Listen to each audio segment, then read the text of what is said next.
రోమాపత్రిక తీయండి అందరూ. మొదటి అధ్యాయం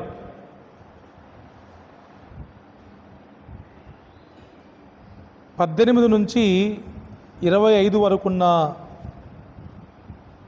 వచనాలను గనక మనం చూస్తే అక్కడ రాయబడిన విషయం ఏంటంటే, దేవుడు తన గురించి ప్రజలకు తెలియజేయవలసిన విషయాలన్నీ తెలియజేశాడంట.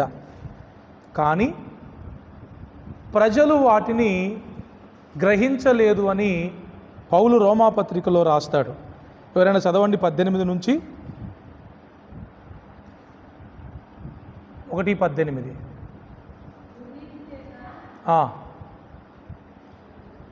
Somebody read.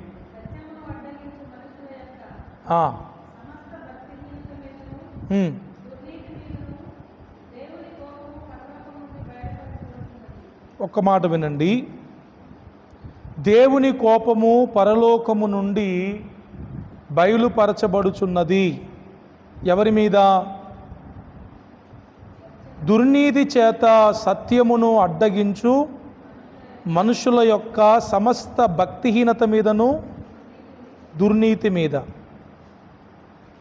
చాలామంది సత్యమును అడ్డగిస్తున్నారంట. సత్యాన్ని అడ్డగించటం అంటే ఏంటి చెప్పండి? సత్యాన్ని అడ్డగించడం అంటే ఏంటి? ఏంటమ్మా మాట్లాడండి. ఇప్పుడు నెహెమ్యాను అడ్డగించడం అంటే ఏంటి? ఇదన్నా చెప్పండి. నేను చేసేదాన్ని అడ్డగిస్తే నన్ను అడ్డగించినట్టేనా కాదా? నేను మాట్లాడేదాన్ని అడ్డగిస్తే నన్ను అడ్డగించినట్టా కాదా? అవునా కాదా? అట్లనే సత్యాన్ని అడ్డగించడం అంటే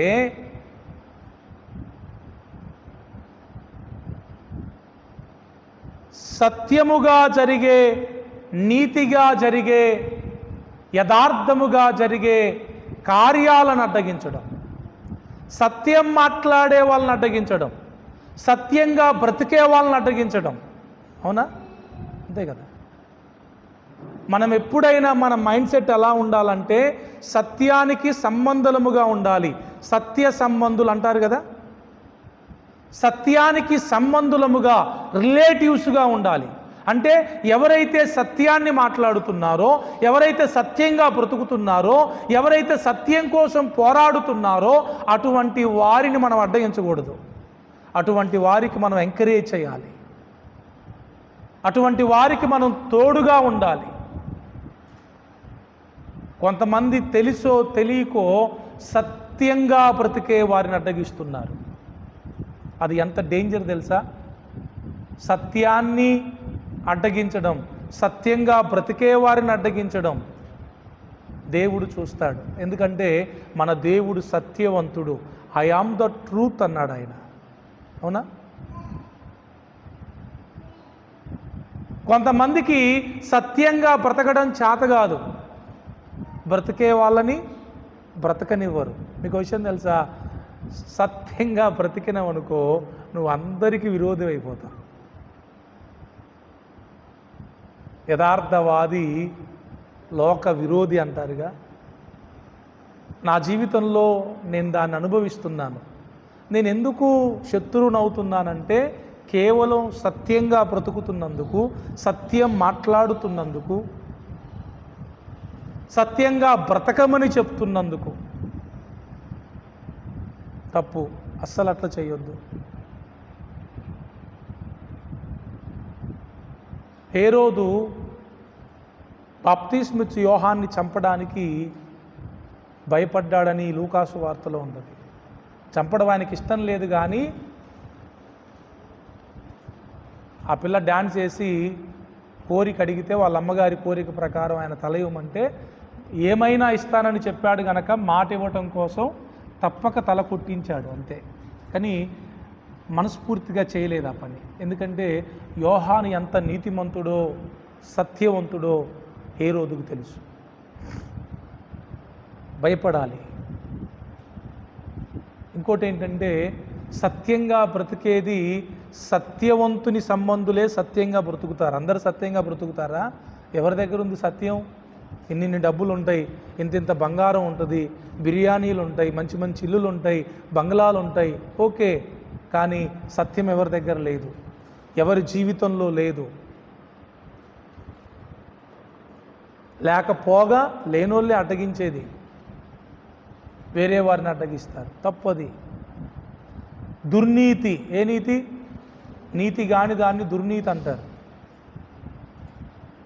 చాలామంది నీతిగా బ్రతకడం చేత కాదు, దుర్నీతిగా బ్రతుకుతారు.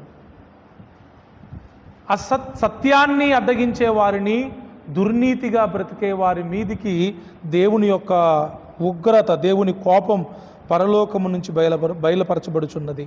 ఎందుకనగా దేవుని గూర్చి సఖ్యమైనదేదో అది వారి మధ్య విషదమై ఉన్నది, దేవుడు అది వారికి విషదపరిచెను. మీరు చూడండి, అసత్యంగా దుర్నీతిగా బ్రతికే వారికి ఏది సత్యమో తెలీదా? దేవుడు చెప్పలేదా? తప్పు చేసే వారికి ఆ తప్పని తెలీదా? ఒప్పేదో తెలీదా? తప్పేదో తెలీదా? తెలియకుండానే తప్పుడుగా బ్రతుకుతున్నారా? దేవుడు ముందే తెలియచేశాడు. ప్రతి ఒక్కరికి తెలియచేయవలసిన విషయాలన్నీ దేవుడు తెలియచేశాడు. ఆయన అదృశ్య లక్షణములు అనగా ఆయన నిత్య శక్తియు దేవత్వమును జగతుత్పత్తి మొదలుకొని సృష్టింపబడిన వస్తువులను ఆలోచించుట వలన తేటపరచబడుచున్నవి గనుక వారు నిరుత్తరులై ఉన్నారు. సృష్టింపబడిన వస్తువులను ఆలోచించుట వలన ఆయన దేవత్వము, నిత్యశక్తి తేటగా కనబడుతున్నాయంట. మరియు వారు దేవుణ్ణి ఎరిగి ఆయనను దేవునిగా మహిమపరచలేదు, కృతజ్ఞతాస్తుతులు చెల్లింపను లేదు గాని తమ వాదములయందు వ్యర్థులైరి. ఈ మాట చాలా ఇంపార్టెంట్. ఇది అందరూ చదవండి. 21. కమాన్, 1 2 3 స్టార్ట్. వారు దేవుణ్ణి ఎరిగి ఆయనను దేవునిగా మహిమపరచలేదు,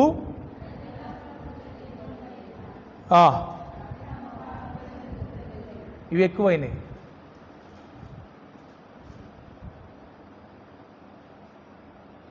దేవుడు తెలుసు వాళ్ళకి, కానీ దేవునిగా మహిమపరచట్లేదు, కృతజ్ఞతాస్తుతులు చెల్లించట్లేదు. కొంతమంది వాదాలు ఇంటి దగ్గర కానీ, చర్చి దగ్గర కానీ, బయట డ్యూటీ చేసే దగ్గర కానీ వాదాలు పెట్టుకోవడం క్రైస్తవుల లక్షణాలు కాదు. ప్లీజ్ అటువంటి వాటికి దూరంగా ఉండండి. ఒక వ్యక్తితో వాగ్విద్వాదాలు మొదలైతే వాటి వల్ల ఉపయోగం ఏం లేదు. కొంతమంది బాగా వాదిస్తారు ఒకే విషయం మీద, ఇంకా చెప్పాలంటే తెగేదాకా వాదిస్తారు. దేవుడు వాదించమన్నాడా, చెప్పమన్నాడా? తెలియచేయమన్నాడు, వాదించమని చెప్పలా. దేవుడు చూసుకుంటాడు. బాబు ఇది సత్యం, నమ్మినా నమ్మకపోయినా ఇదే నిజం అని సింపుల్గా చెప్పి వదిలేయాలి తప్ప నేను చెప్పేదే నిజం అని అనడానికి, మనం నిరూపించడానికి ప్రయత్నం చేయకూడదు. నమ్మేవాడు ఆధారాలుంటే నమ్మాలా? పొద్దున షాలోమ్ రాజు గారు ఒక మాట అంటున్నారు, విశ్వాసానికి నమ్మకానికి వ్యత్యాసం ఏంటని అడిగాడు. ఏంటి? విశ్వాసానికి నమ్మకానికి వ్యత్యాసం చెప్పమన్నాడు. వాళ్ళ దగ్గర ఉన్న ఒక అసిస్టెంట్ పాస్టర్ని లేపాడు, అశోక్ ఆయన పేరు. ఆయన ఏదో చెప్పాడు, పాపం సరిగ్గా చెప్పడం రాలే. ఆయన మరలా చెప్పారు, నమ్మకం అంటే ఒక వ్యక్తి యొక్క సామర్థ్యాలను చూసి, శక్తి సామర్థ్యాలను చూసి నమ్ముతాం. ఈయన క్యాపబుల్ అని మనం అన్నీ ఎరిగిన తర్వాత. ఇప్పుడు అప్పు కోసం ఎవరింటికి వెళ్తాం చెప్పండి?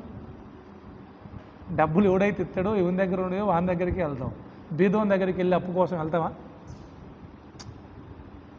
ఆయన ధనవంతుడు, ఆయన దగ్గర డబ్బులు ఉంటాయి, వెళ్తే ఖచ్చితంగా నాకు దొరుకుద్ది అని వెళ్ళి అయ్యా నిన్నే నమ్ముకున్నాను అయ్యా అని చెప్తారు. ఎందుకు నమ్మినామంటే వెనకాల బ్యాక్గ్రౌండ్ చూసి. ఇట్స్ కామన్, అది సాధారణమైన విషయం.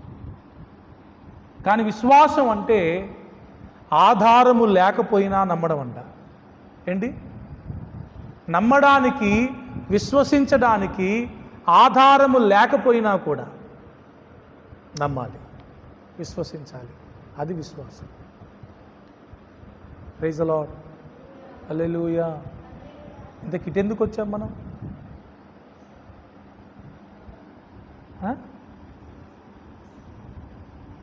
ఇటెందుకు వచ్చినాం మనం?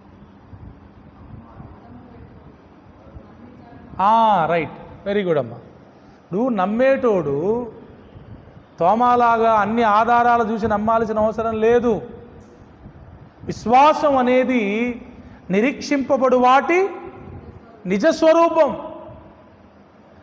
లేనివి ఉన్నాయి అనడానికి రుజువు. అదే విశ్వాసం.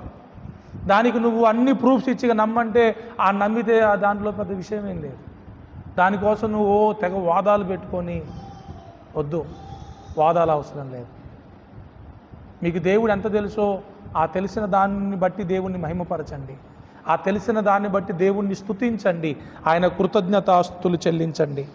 తర్వాత వారి అవివేక హృదయమును అంధకారమాయను, తాము జ్ఞానులమని చెప్పుకొనుచు బుద్ధిహీనులైరి. చాలామంది వాదోపవాదాలు చేసే వారి పరిస్థితిది. ఏ హృదయం? అవివేక హృదయం, అంధకారమైపోయింది. జ్ఞానులమని చెప్పుకొనుచు బుద్ధిహీనులయ్యారు. వారక్షయుడగు దేవుని మహిమను క్షయమగు మనుషుల యొక్కయు, పక్షుల యొక్కయు, చతుష్పాద జంతువుల యొక్కయు, పురుగుల యొక్కయు ప్రతిమా స్వరూపముగా మార్చిరి. అంతే కదా. సృష్టికర్తను ఆరాధించవలసిన వారు ఈ రోజున జంతువులను పూజిస్తున్నారు. తెలుసా మీకు? మనుషులను పూజిస్తున్నారు, అఘోరాలను పూజిస్తున్నారు, చెట్లను పూజిస్తున్నారు, రాళ్లను పూజిస్తున్నారు, సూర్యచంద్ర నక్షత్రాలను పూజిస్తున్నారు. సృష్టికర్తకు చెందవలసిన మహిమను ఆయనకు చెందనీయకుండా సృష్టికర్త సృష్టించిన సృష్టికి ఆపాదిస్తున్నారు. అటువంటి వారి మనోనేత్రాలు దేవుడే తెరవాలి. 2 కొరింథీయులకు రాసిన పత్రిక 4వ అధ్యాయంలో ఉంటుంది. ఈ యుగ దేవత ఈ లోక సంబంధమైన మనుషులకు, వారి కనులకు గుడ్డితనమును కలగజేసింది. రైటా? దాదాపు అందరికీ తెలుసు యేసు ప్రభు అంటే ఎవరో తెలీదా? మ్యాక్సిమం అందరికీ తెలుసు. కానీ వారు ఒప్పుకోవట్లేదు, అంగీకరించట్లేదు, ఆయన్ని ఆరాధించట్లేదు. కొంతమంది చర్చికొచ్చి కూడా దేవుని యొక్క మహిమను, దేవుని యొక్క శక్తిని సరిగా తెలుసుకోలేకపోతున్నారు. ఇది మరీ బాధాకరమైన విషయం. తర్వాత చూడండి, ఈ హేతువు చేత వారు తమ హృదయముల దురాశలను అనుసరించి తమ శరీరములను పరస్పరము అవమానపరుచుకున్నట్లు దేవుడు వారిని అపవిత్రతకు అప్పగించెను. 3 విషయాలు ఉంటాయి, చెప్తా చూడండి. ఎవరైతే దేవుణ్ణి ఎరిగి కూడా దేవునిగా మహిమపరచలేదో అటువంటి వారినంట దేవుడు, మొదటిది 24వ వచనంలో మనం చదువుకున్నాం కదా, ఏముంది? అపవిత్రతకు వారిని అప్పగించాడంట. ఎవరికి? అపవిత్రతకు. 2వ మాట చూడండి, 26వ వచనం. అందువలన దేవుడు తుచ్చమైన అభిలాషలకు వారిని అప్పగించను. 3వది 28 ఏముంది? వారు తమ మనసులో దేవునికి చోటియ్యనొల్లకపోయిరి గనుక చేయరాని కార్యములు చేయుటకు దేవుడు భ్రష్ట మనసుకు అప్పగించాడు. ఎవరైతే దేవుణ్ణి సరిగా తెలుసుకోరో, తెలిసి కూడా ఆయన్ని మహిమపరచరో, ఆయన కృతజ్ఞతాస్తుతులు చెల్లించరో, అటువంటి వారిని దేవుడిగో ఈ 3 రకాల వాటికి అప్పగించాడంట. ఒకటి అపవిత్రతకు అప్పగించాడు, రెండవది తుచ్చమైన అభిలాషలకు అప్పగించాడు, మూడవది భ్రష్ట మనసుకు అప్పగించాడు. చాలామంది చూడండి ఎలా ఉంటారు. అపవిత్రంగా ఒక వ్యక్తి బ్రతకడానికి కారణం దేవుణ్ణి సరిగ్గా తెలుసుకోకపోవడమే. నిజంగా ఒక వ్యక్తి కనుక దేవుణ్ణి సరిగ్గా తెలుసుకుంటే ఖచ్చితంగా పవిత్రంగా బ్రతుకుతాడు. ఎందుకంటే ఆ దేవుడు అలాంటి వాడని ఆయనకు అర్థమైంది. ఈ రోజున చాలామందికి అర్థం కాని విషయం ఏంటంటే దేవుడు పరిశుద్ధుడు అనే విషయం తెలియట్లా. పార్వతక్క అర్థమవుతుందా? నిజంగా నీ హృదయానికి దేవుడు పరిశుద్ధుడు అని కనుక తెలిస్తే నువ్వు పవిత్రంగా బ్రతుకుతావు, పరిశుద్ధంగా బ్రతుకుతావు. నీ మైండ్కి తెలవడం కాదు ఇది. ఎవరు తెలియాలా? హృదయానికి తెలియాలి. మై గాడ్ ఈజ్ హోలీ, నా దేవుడు పరిశుద్ధుడు అనే విషయం గనక నీ హృదయం గనక ఒప్పుకుంటే ఇంకా అపవిత్రతకి నీ హృదయం ఒప్పుకోదు, పాపం చేయడానికి నీ హృదయం ఒప్పుకోదు. అందరూ భక్తులే, భక్తులు కానిలో ఉన్నారా? హిందువులు భక్తులే, ముస్లిమ్స్ భక్తులే, క్రిస్టియన్స్ భక్తులే. భక్తులు అనిపించుకోవడానికి వాళ్ళు చేసే కార్యక్రమాలు కాసిన్ని ఉండవు, కానీ వాళ్ళ హృదయం అంతా కూడా అపవిత్రతతో నిండి ఉంది. బాగా చెప్తున్నా వినండి, అపవిత్రంగా భక్తి చేసే ప్రతి ఒక్కరూ కూడా భక్తిహీనులే. ఇది ఒక స్టేట్మెంట్ అన్నమాట, కొటేషన్. అపవిత్రంగా భక్తి చేసే ప్రతి ఒక్కరూ కూడా వారు ఏ మతస్థులైనా వారు భక్తిహీనులే తప్ప వారు భక్తులు కారు. భక్తి అంటేనే స్టార్ట్ అయ్యేది పరిశుద్ధతను బట్టి, పరిశుద్ధతతో మొదలయ్యేది భక్తి. భగవంతుడనేవాడు పరిశుద్ధుడు కాబట్టి ఆయనకి భక్తి చేయాలంటే ముందు మనం, అందుకే ఫస్ట్ స్టెప్ ఏంటి క్రిస్టియానిటీలో? మారు మనసు. అంతేనామా? క్రిస్టియానిటీలో ఫస్ట్ స్టెప్ మారు మనసు. అది లేకుండా నువ్వు చేసేయండి దండగే. మారు మనసు లేకుండా గుడికొచ్చినా వేస్తే, మారు మనసు లేకుండా కానుకేసినా వేస్తే, మారు మనసు లేకుండా బలలో చేవేసినా వేస్తే, మారు మనసు లేకుండా బల్లారా తీసుకున్నా వేస్తే, మారు మనసు లేకుండా బాప్తిసం తీసుకున్నా వేస్తే, మారు మనసు లేకుండా సువార్త చెప్పినా వేస్తే, అంతా వ్యర్థమే. అసలు ప్రారంభమయ్యేదే మారు మనసుతోనే. మారు మనసు కలిగి నువ్వు ఏం చేసినా అది దేవునికి యాక్సెప్టబుల్ అవుద్ది. మారు మనసు లేకుండా నువ్వేం చేసినా అది దేవునికి అంగీకారం అవనే అవదు. నువ్వు లక్ష్య చేయి. సో ఈ రోజున భక్తి పరులు అని చెప్పబడే ప్రతి ఒక్కరూ కూడా ఎక్కడో ఒక్కడ అపవిత్రత దగ్గర ఆగిపోతున్నారు. కారణం ఏంటంటే ఇంకా వాళ్ళ హృదయానికి సరిగ్గా అర్థం కాల దేవుడు పరిశుద్ధుడు అని. పరిశుద్ధ దేవదూతలంట పరలోకంలో ఏమని ఆరాధిస్తున్నారంట?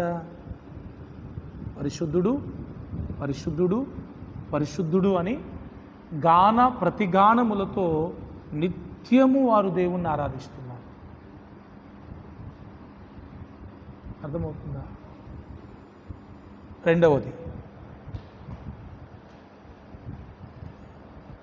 26వ వచనం,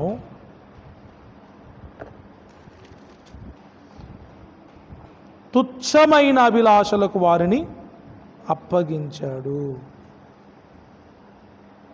తుచ్చమైన అభిలాషలు. అభిలాష అంటే ఏంటి అర్థం? కోరిక, ఇష్టం. అవి ఎలాంటివంట? తుచ్చమైనవంటే ఏంటి? పనికిరానివి, వ్యర్థమైన అభిలాషలు, కోరికలు. అలాంటి వారి ప్రవర్తన చూసారా కింద? వారి స్త్రీలు సైతము స్వాభావికమైన ధర్మమును విడిచి స్వాభావిక విరుద్ధమైన ధర్మమును అనుసరించిరి. అటువలే పురుషులు కూడా స్త్రీ యొక్క స్వాభావికమైన ధర్మమును విడిచి పురుషులతో పురుషులు అవాంఛమైనది చేయుచు తమ తప్పిదమునకు తగిన ప్రతిఫలమును పొందుచు ఒకరి ఎడల ఒకరు కామతప్తులైరి. తుచ్చమైన అభిలాషలు అంటే ఇదిగో ఎంత తినాలి, ఇది కాదండి. అసలు మనం ఇప్పుడు అనుకుంటాం, ఇప్పుడు సమాజం పాడైపోయింది అనుకుంటున్నాము, కానీ ఇది లోతు టైంలో లేదా? లోతు టైంలో లేదా? లోతును బయటికి తీసుకొని రావడానికి దేవుడు లోతు ఇంటికి వెళ్తే ఆ సొదొమ గొమొర్రా ప్రజలు ఏం చేశారు? మీ ఇంటికి వచ్చిన ఆయన్ని మాకు అప్పగించు, ఆయనతో మేము తప్పు చేయాలి, ఆయన్ని మేము చెరిపేయాలి. అయ్యా దండం పెడతా, నాకు యవనస్తులైన బిడ్డలు ఉన్నారు, వారిని ఇచ్చేస్తానంటే ఒప్పుకోరే. ఎప్పుడో బీసీలో జరిగింది, ఎప్పటి నుంచో ఉంది. ఇప్పుడు కూడా మరలా అదే పనికి, భ్రష్ట మనసుకు, తుచ్చమైన అభిలాషలకు అప్పగించబడిన వారు అలాంటి క్రియలు చేస్తున్నారు. అందుకే ఏ న్యూస్ ఛానల్లో విన్నా కూడా ఈ అక్రమ సంబంధాలకు సంబంధించిన న్యూస్లే. ఓపెన్ చేస్తే చాలు అన్నీ దీనికి రిలేటెడ్గా ఉన్న న్యూస్లే. చంపుకోవడం, చావడం. రాను రాను సమాజం ఏమైపోయిద్దో అర్థం కావట్లేదు. మూడవది చూడండి, 28. వారు తమ మనసులో దేవునికి చోటియ్యనొల్లకపోయిరి గనుక చేయరాని కార్యములు చేయుటకు దేవుడు భ్రష్ట మనసుకు వారిని అప్పగించారు. ఏ మనసు? భ్రష్ట మనసు. భ్రష్టుడు అంటాడుగా, భ్రష్టుడు అంటే పర్యాయ పదం. పర్వతకేంటి అర్థమైన వాళ్ళైనా? చెయ్యరాని కార్యాలకు దేవుడు వారిని అప్పగించేశాడంట. కింద ఉంటుంది వాళ్ళ ప్రవర్తన చూడండి. అట్టివారు సమస్తమైన దుర్నీతి చేతను, దుష్టత్వము చేతను, లోభము చేతను, ఈర్ష్య చేతను నిండుకొని మస్తరము, నరహత్య, కలహము, కపటము, వైరమను వాడితో నిండిన వారై కొండెగాండ్రును, అపవాదకులను, దేవద్వేషులను, హింసకులను, అహంకారులను, బింకములాడువారును, చెడ్డవాటిని కల్పించువారును, తల్లిదండ్రులకు అవిధేయులను, అవివేకులను, మాట తప్పువారును, అనురాగరహితులను, నిర్దయులను నైరి. ఎంత పెద్ద లిస్ట్ ఉందో. భ్రష్ట మనసు కలిగిన వారు ఇలా ప్రవర్తిస్తారంటమ్మా. ఒకసారి చెక్ చేసుకోవాలి మనల్ని మనం. మంచిదా కాదా? మనల్ని మనం చెక్ చేసుకోవడం చాలా మంచిది. ఈ క్వాలిటీస్ ఏమైనా మనలో ఉంటే మనం భ్రష్ట మనసు కలిగిన వారం, భ్రష్ట మనసుకు అప్పగింపబడిన వారం. 1 by 1 చూద్దామా? 1 by 1 చూద్దామా? మొదటిది ఏముంది? సమస్తమైన దుర్నీతి చేత, నీతి కానిది. దుష్టత్వము అంటే సాతాను యొక్క తత్వం. కొంతమంది జీవితంలో అంత దుర్నీతే ఉంటుంది, నీతి అసలు ఉండదు. సమస్తమైన దుర్నీతి. చూసారా? కొంతమంది ఏమో కొంత దుర్నీతి ఉంటుంది, కొంత నీతి ఉంటుంది, కొంత మంచి ఉంటుంది, కొంత చెడు ఉంటుంది. కానీ కొంతమందిలో కంప్లీట్గా దుర్నీతేగా. కారణం వాళ్ళ మనసు భ్రష్ట మనసు. రెండవది దుష్టత్వము అంటే దుష్టుని యొక్క తత్వం. ఇక వాళ్ళని చూస్తే వీళ్ళు సైతానికి సొంత కుమారులు, సొంత కుమార్తెలా కనబడతారు కొంతమంది. మూడవది లోభము. లోభం అంటే మీకు తెలుసుగా, లోభము,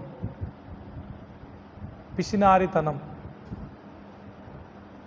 అంతేనా? పిసినారితనం. నేను నిన్న ఒకటి చదివాను. ఒక న్యాయవాది రిటైర్డ్ హెడ్ మాస్టర్కి ఒక బావిని అమ్మిండంట. ఎవరెవరికి అమ్మారు వినట్లా మీరు? ఒక న్యాయవాది రిటైర్డ్ హెడ్ మాస్టర్కి బావిని అమ్మిండు. బావి. అమ్మి 2 రోజులు అయిన తర్వాత వచ్చి న్యాయవాది హెడ్ మాస్టర్తో అంటున్నాడంట, నేను నీకు బావిని మాత్రమే అమ్మినా నీళ్ళని అమ్మలేదు, నీళ్లు వాడుకోవాలంటే నా పర్మిషన్ తీసుకోవాలని అంట. న్యాయవాది అంటే లాయర్ అట్లే ఉంటాయి కదా తెలివితేటలన్నీ. హెడ్ మాస్టర్ అన్నాడంట, నేను కూడా మాట చెప్దాం అనుకుంటున్నాను, నా బావిలో నీ నీళ్ళు ఉన్నాయి, మరి వాటికి రెంట్ కట్టాలా రోజుకింత అని అనంట.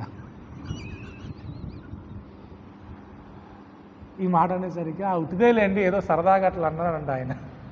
నేను కూడా సరదాగానే అన్నానండి. అమ్మి కూడా మళ్ళీ ఆశపడ్డాం. ఇప్పుడు జరగట్లా అట్లా. ఒక్క స్థలాన్ని ఎంతమందికి అమ్ముతారు రాజా గారు? ఒక్క స్థలాన్ని ఎంతమందికి అమ్ముతారు? అది మంచిది కాదు. ఇప్పుడు మనది కాదు అనుకున్నప్పుడు ఇక మనది కాదు అన్నట్టే ఉండాలి. ఇప్పుడు కక్కిన దానికి ఆశపడితే ఏమన్నట్టు? అది సార్ అమ్మేసా వదిలేయాలి కదా. మా ఊరిలో పెద్ద గొడవలు లాస్ట్ 2 years బ్యాక్. పొలాలు అన్నీ అమ్మేసుకున్నారు ముందే. ఆ సీతారామ ప్రాజెక్ట్ ఏదో వచ్చింది, ఆ ల్యాండ్ పోయిన వాళ్ళకి డబ్బులు ఇస్తున్నారు. అయితే అమ్మిన వాళ్ళు అడ్డం తిరగడం, మాకు కూడా కావాలా వాటా. అదేంటిరా అమ్మినావు కదా అంటే, అప్పుడు అమ్మినాం, మరి అమ్మినావు కదా, అమ్మినా మాత్రం మాకు కావాల్సిందే. ఆ ఎంఆర్ఓలేమో వాళ్ళ సైన్స్ అడుగుతున్నారు సంతకాలు, నాకేమన్నా ఇస్తేనే పెడతా లేకపోతే పెట్టను. ఎంత స్వార్థం. తర్వాత ఈర్ష్య చేత నిండుకొని కొంతమంది చూస్తే అట్ట కనపడుద్ది, ఫుల్లు నరాల్లో వాళ్ళకి ఏం నిండు ఉంటుంది? ఈర్ష్య నిండు ఉంటుంది. చాలా తప్పది.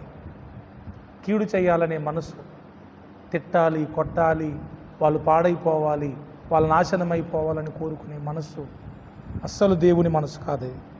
తర్వాత మస్తరం, నరహత్య, కలహము, కపటము, వైరము, ఇవన్నీ ఒకటే. ఇక ఈర్ష్యతో నిండుకుంటే ఏంటి? గొడవలు, కొట్లాట్లు, గోస. వాళ్ళ ఇంట్లో నెమ్మది ఉండదు, వాళ్ళ ఒంట్లో నెమ్మది ఉండదు. అట్లాంటి వాళ్ళని చాలామందిని చూస్తాను ఇప్పుడు నేను. నిమిషం ప్రశాంతంగా ఉండరాళ్ళు. ఈ నరనరాల్లో ఇక ఈర్ష్య నిండుకొని పోయిన తర్వాత ఇక ప్రశాంతంగా ఎట్టుండరు? వైరము, విభేదాలు, గొడవలు, చివరికి నరహత్య వేసేయడమే. ఇక వేసేయడం కూడా వాళ్ళకి పెద్ద విషయం కాదు అది.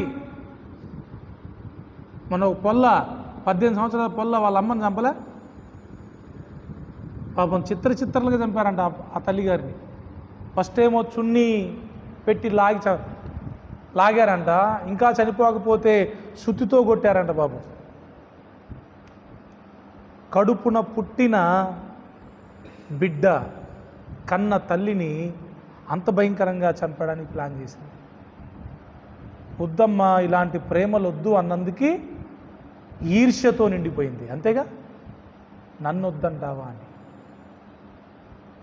ఇప్పుడు ఆయన బాగుపడిందా? మరి వాళ్ళ అమ్మని చంపేసి బాగా బాగుపడుతుందా?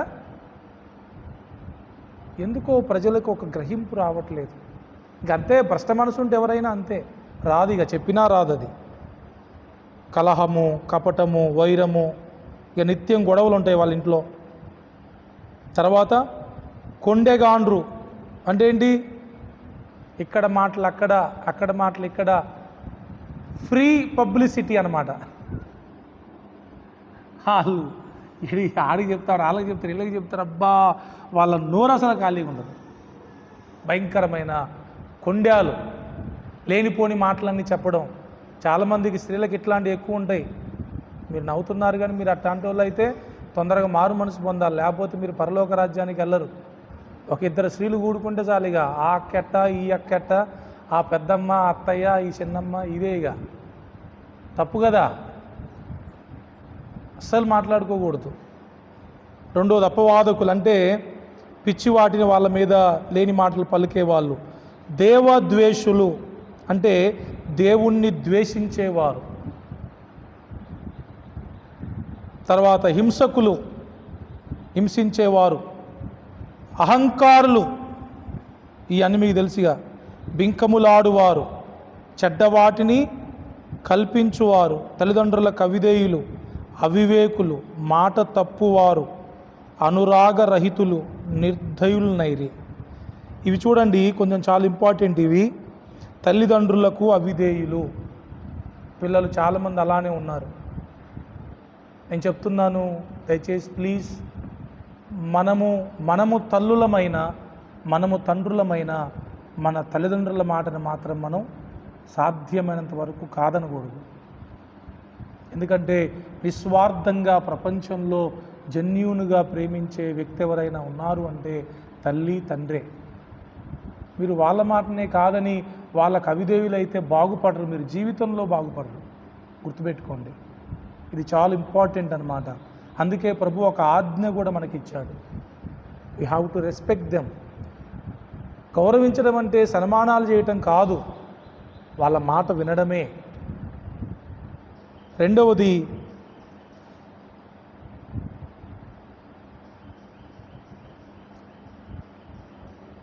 మాట తప్పేవారు. ఎవరు? మాట తప్పేవారు. ఎన్నో మాటలు మన నోటగుండా వస్తూ ఉంటాయి. ఒక మాట మన నోటగుండా వచ్చింది అంటే ఆ మాటకి మనం కట్టుబడి ఉండేవారిగా ఉండాలి. అందుకే యాకోబు అంటాడు 3వ అధ్యాయంలో అనుకుంటా, మనం అనేక విషయాలలో తప్పిపోతున్నాం. మాట యందు తప్పని వారమైతే, చూడండి 3:1 యాకోబు పత్రిక,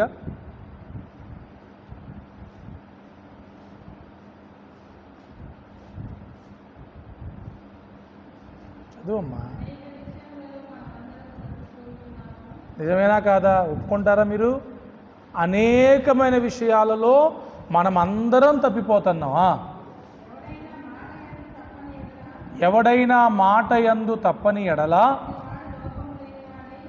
అట్టివాడు లోపము లేనివాడై తన సర్వ శరీరమును,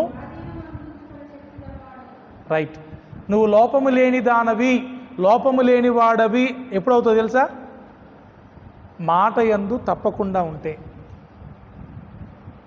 నీ మాట మీద ఎంతమందికి నమ్మకం ఉంది చెప్పండి? నీ మాట మీద నమ్మకం ఉందా? ఆయన మాట నమ్ముద్రా బాబోయ్, వాళ్ళ మాట నమ్ముద్రా బాబోయ్ అనే డైలాగులు ఎక్కువ వినబడుతున్నాయి. కారణం ఏంటంటే ఇప్పటికి చాలాసార్లు మాట ఇచ్చి తప్పావు కనుక ఇక నుంచి నీ మాట ఎవరు నమ్మట్లేదు. సింపుల్.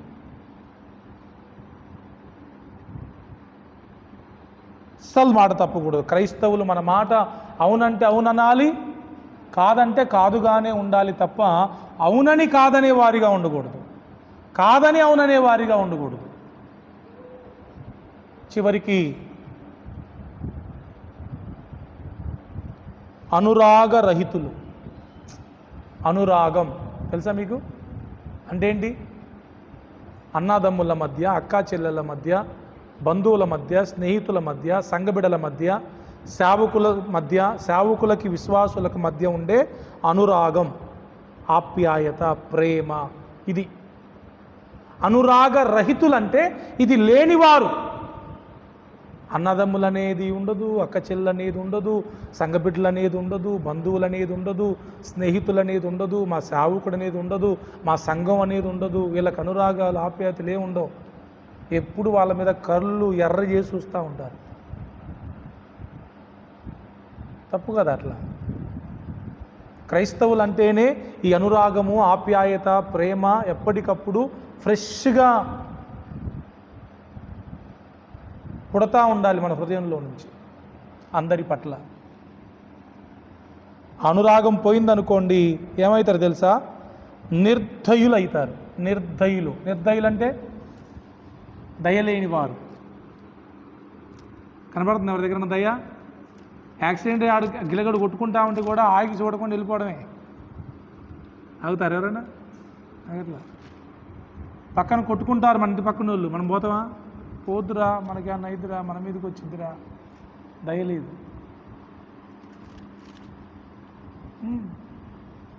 మన ఇంటి పక్కనే రోగంతో పడుంటారు, పాపం చాలా బాధపడుతూ ఉంటారు. వెళ్ళి ప్రభు గురించి చెప్తామా, ఆదరిస్తామా, ఓదారుస్తామా? లేదు, వానికి అట్టే కావాలా. దయలేని మనుషులు. చివరి మాట చూడండి. I will close my message. ఇట్టి కార్యములను అభ్యసించువారు మరణమునకు తగినవారు. అను దేవుని న్యాయ విధిని వారు బాగుగా ఎరిగియుండియు వాటిని చేయుచున్నారు. ఏమా, ఇవన్నీ చేసేటోళ్ళు ఏం తెలియక చేయట్లా. ఇది చేస్తే చచ్చిపోతాను రా బాబోయ్ అని తెలిసి కూడా చేస్తున్నారంట. ఎంత దారుణం! చచ్చిపోతారని తెలిసినప్పుడు ఏం చేయాలి? చేయకుండా ఉండాలి కదా. చచ్చిపోతారని తెలిసినా చేస్తున్నారంట. ఏం చేయాలి చెప్పండి? ఇక వాటిని చేయుచున్నారు. ఇది మాత్రమే గాక వాటిని అభ్యసించు వారితో సంతోషముగా సమ్మతించుచున్నారు. ఇది మరీ దారుణం. కొంతమంది చెయ్యరు కానీ చేసే వాళ్ళతో సమ్మతిస్తారు. ఇప్పుడు నీకు తాగే అలవాటు లేదు, నువ్వు పోయి మీ స్నేహితునితో పాటు వైన్ షాపులో కూర్చొని నువ్వు థమ్సప్ తాగుతున్నావు, వాడు అది తాగుతూ ఉండు. ఏమన్నట్టు అది? కొంతమందికి కొన్ని మొహమాటాలు ఉంటాయి ఇట్లాంటి విషయాల్లో, మంచి విషయాల్లో ఉండవు. ఇట్లాంటి విషయం మరి ఏమన్నా అనుకుంటాడేమో అండి, మరి తప్పదండి. నాకు తెలిసిన క్రిస్టియన్ ఉండే, ఆయన తాగడు, వాళ్ళు క్రిస్టియన్స్. వాళ్ళ ఇంటికి ఎవరైనా చుట్టాలు వస్తే మాత్రం అందరిని బయటికి పంపించి ఆయనే తెచ్చి ఇంట్లో వాళ్ళందరికీ పోతారు. ఏమన్నట్టు? ఏమంటారు దీన్ని? ఆయన తాగడు, క్రిస్టియన్, చర్చికి వెళ్తారు, కానీ చుట్టాలు ఎవరైనా వస్తే మాత్రం బంధువులు ఆయనే ఇంట్లోకి తీసుకొచ్చి ఒక రూమ్ సెటప్ చేసి అలాగ పోతాడు. ఎందుకు ఇట్లా చేస్తారంటే మరి బంధువులు కదండి, మర్యాదలు చేయాలిగా అంటాడు. ఏమనాలి వాళ్ళని? వాళ్ళు కూడా మరణానికి తగిన వాళ్ళే, అంతేనా? వాటిని చేసేవారితో సమ్మతించేవారు కూడా వాళ్ళలాంటి వాళ్ళే, వాళ్ళు కూడా మరణానికి తగిన వాళ్ళే. నేను చేయట్లేదు కదండి కుదురుద్దా? నేను తాగట్లేదు కంటే కుదురుద్దా? తప్పు కదా. అలాంటి వారితో మనం సమ్మతించకూడదు. బరబ్బా వచ్చాడు యేసయ్య దగ్గరికి, నాతో చెయ్యి కలపమన్నాడు. కలిపాడా యేసయ్య? కలిపాడా? మనమైతే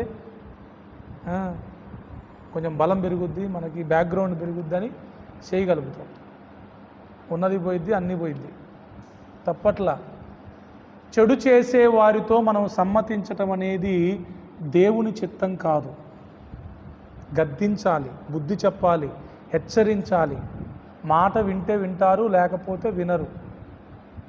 అంతేగాని మనోళ్ళు కదా అని వాళ్ళతో సమ్మతిస్తే గనక రేపొద్దున దేవుడు నిన్ను కూడా తీర్పులోకి తీసుకొని వస్తాడు. తీసుకొస్తారా? మరి ఖచ్చితంగా తీసుకొని వస్తాడు. భ్రష్ట మనస్సు కలిగిన వారు ఇన్ని రకాలుగా ప్రవర్తిస్తారంట. ఒకసారి మనల్ని మనం చెక్ చేసుకోవడం చాలా మంచిది. దేవునికి స్తోత్రం. వారు దేవునికి మనసులో చోటు ఇయ్యలేదంట. వాళ్ళు మన దేవుడు బొమ్మల మీద ఉండే దేవుడు కాదు, గుర్తుపెట్టుకోండి. చాలామంది దేవుళ్ళు ఎక్కడ ఉంటారంటే వాళ్ళ ఇంట్లో గోడల మీద ఉంటారు, ఇక్కడ ఉండరు. దేవుడు అనబడేవాడు బొమ్మల్లో, గోడల్లో, ఫ్లెక్సీల్లో ఉంటే కాదు. దేవుడు అనేవాడేవాడు ఎక్కడ ఉండాలి? ఎక్కడ ఉండాలక్క? హృదయంలో ఉండాలా. హృదయంలో ఉంటే ఇంకా బొమ్మలు అవసరం లేదు. ఇక కొంతమంది విచిత్రంగా పర్సుల్లో కూడా పెట్టుకుంటారు. ఈ మధ్యలో అంటే ఎప్పటి నుంచో దేవుళ్ళ బొమ్మలు కాదు, అలా భార్యలై, అలా భర్తలై, అలా పిల్లలై పెట్టుకుంటున్నారు. నో, వాళ్ళకు చోటు ఎక్కడుండాలి? నిజంగాను ఒక వ్యక్తిని ప్రేమిస్తున్నావు అంటే వాళ్ళ ప్లేస్ ఏంటంటే పర్సు కాదు, హార్ట్. ఏనా కాదు? ఈ మన దేవుడు యేసు ప్రభువారు గోడల్లో, ఫ్లెక్సీల్లో, గుళ్ళల్లో ఉండే దేవుడు కాదు. మన హృదయమే ఆయనకు దేవాలయం. అది మన మనస్సులో దేవునికి చోటు ఇవ్వాలి. ఇస్తారా? ప్రభు అంటే ఏంటనుకుంటున్నారు? యేసుక్రీస్తు అందరికీ ప్రభు అంటే ఏంటి తెలుసా? సరే, నేను చెప్తున్నా. యేసుక్రీస్తు నాకు ప్రభు అన్నాను అనుకోండి, దాని అర్థం ఏంటి తెలుసా? ఆయన నాకు ప్రభు అయితే నేను ఆయనకి దాసుణ్ణి.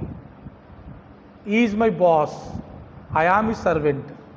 సో ఇప్పుడు ఏంటంటే ఆయన ఏది చెప్తే అది నేను చేయాలి, ఏం చెయ్యమంటే అది చేయాలి, ఎక్కడికి వెళ్ళమంటే అక్కడికి వెళ్ళాలి.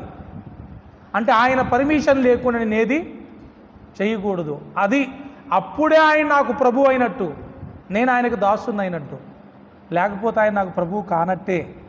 నాకు నచ్చినట్టు నేను చేసుకుంటూ, నాకు ఇష్టమైన నేను బ్రతుక్కుంటూ ఆయన నాకు ప్రభు అంటే ఎట్ట కుదురుతుంది? కుదురుద్దా? కుదరదు. నేను నిన్న సాయంత్రం ఒక స్టేటస్ పెట్టాను, ఎవరైనా చూసి చెప్తారా? సెల్ ఉందా ఎవరిదన్నారా?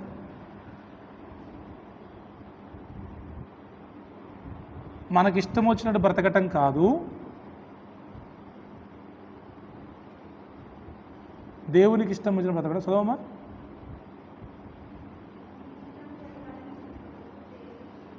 కొంచెం గట్టిగా.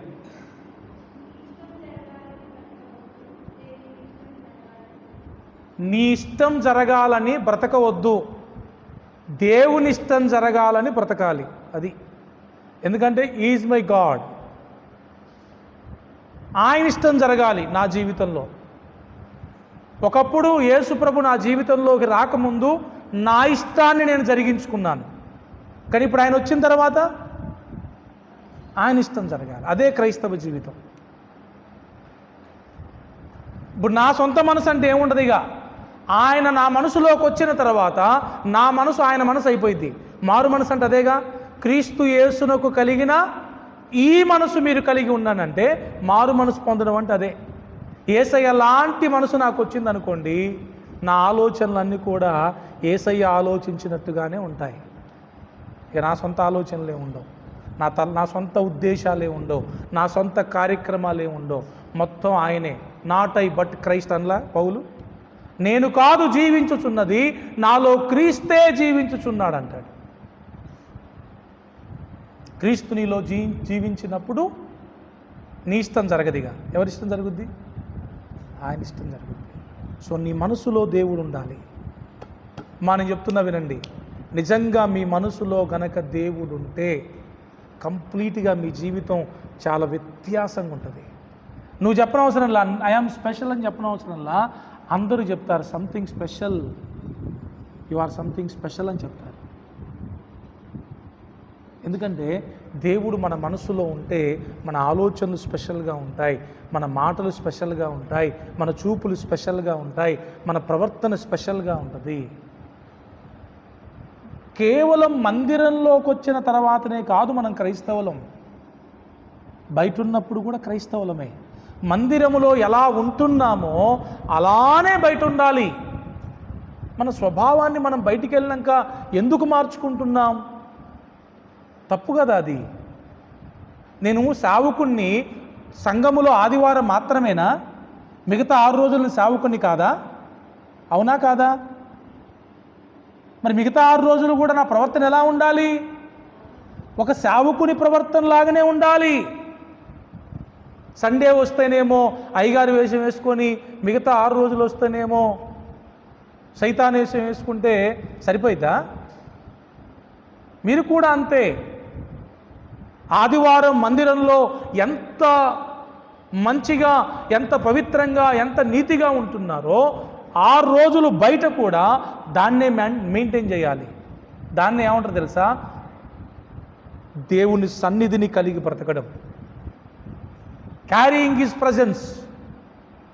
దేవుని సన్నిధిని మోసుకొని పోవడం. ఆయన మందిరములో ఉంటేనే ఆయన సన్నిధిని అనుభవించి, ఆయన ఆత్మతో నింపబడి, అభిషేకించబడి, మంచిగుండి, మళ్ళీ బయటికి వెళ్ళిన తర్వాత మొత్తం తుస్సున పోయి అంత ఆగమాగం బతికితే అది కాదు, అది కాదు. దేవుని మందిరంలో ఉన్నప్పుడు ఆయన సన్నిధి మనతో ఉన్నట్లే మనం బయట ఉన్నప్పుడు కూడా నిత్యం ఆయన సన్నిధి మనతో ఉండాలి. ఆ ప్రభావం ప్రజలు అనుభవించాలి. తుచ్చమైన వాటికి, అపవిత్రతకు, మూడవది భ్రష్ట మనసుకు దేవుడు అప్పగించాడంట. వాళ్ళకు దేవుడు తెలుసు, కానీ వాళ్ళు దేవుణ్ణి ఎరిగి కూడా దేవుణ్ణి వారు మహిమపరచలేదు. చెప్తున్నాను, మీరు దేవుణ్ణి ఎరిగి దేవుణ్ణి మహిమపరచకపోతే, దేవుని కృతజ్ఞతాస్తుతులు చెల్లించకపోతే, మీ హృదయంలో దేవునికి చోటివ్వకపోతే డేంజర్లో పడిపోతాం. ఒకవేళ అక్కడ ఒక పెద్ద లిస్ట్ ఉంది కదా, ఆ లిస్టులో మీ స్వభావం ఏమైనా ఉందేమో పరీక్షించుకోవాలి. నేను కొండెగాన్నా, నేనేమన్నా అనురాగరహితున్నా, నేనేమన్నా అపవిత్రున్నా, లోభినా, నాలో ఏమన్నా వైరం ఉందా, అహంకారం ఉందా, ఇవన్నీ ఆలోచన చేసుకోవాలి. దేవుని రాకడకు సిద్ధపడేవారు ఇవన్నీ చెక్ చేసుకుంటూ వెళ్ళిపోతారు. లేదన్నారనుకోండి, దేవుడు వచ్చినప్పుడు విడిచిపెట్టబడతారు మీరందరూ. ఎవరైతే సిద్ధపడరో విడిచిపెట్టబడరు. లైట్ తీసుకోవద్దు. క్రైస్తవ జీవితం లైట్ తీసుకునేది కాదు. ఏం కాదులే, పోనీలే, చూద్దాంలే, చేద్దాంలే, నో. నెక్స్ట్ ఆదివారం మీరు అందరూ గుడికి వస్తారని నమ్మకం ఉందా మీకు? లేదు. రోజులు చాలా భయంకరంగా ఉన్నాయి. దేవుడు వచ్చే సమయం ఆసన్నమైంది అన్నట్లుగా ఉన్నాయి. ఆయన రావడం ఆలస్యమైన మనకేమైనా గ్యారంటీ ఉందా? మరి ఇంకెప్పుడు సిద్ధపడేది మనం? ఇదే మన చివరి రోజు అనుకొని బ్రతకాలంట. That's a right living. సరైన జీవించడం అంటే అదే. This is my last day. ఇది నా చివరి రోజు అయితే నేను ఎలా బ్రతుకుతానో అలా మనం బ్రతకాల్సిందే. రైట్. మీ అందరికీ వందనాలు. దేవుడి వాక్యం మన వినికిడిలో దీవించునుగాక.